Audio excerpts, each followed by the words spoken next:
A day in the life of a couple traveler, we visit to Shimizu Island. It's one of the popular spots for snorkeling in El Nido, Palawan, because of its colorful marine life. It is nice to swim there, but of course, you need to wear your life vest. Kumbaga, safety first, guys, basta mag-island hopping. During our trip, it was so windy, so sobrang maalon ang dagat. But, the rocks formation, the area, amazing.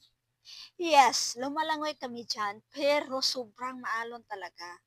Tapos, yung dagat talaga doon, parang kumakaway talaga sa'yo na, oh, maligo ka na. Pero, yung nangyari sa akin, napalayo ako sa boat. I was carried away.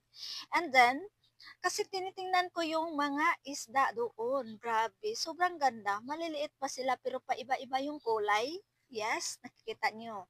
And then, para maibalik kaming dalawa sa boat, hinila na kami ng rope.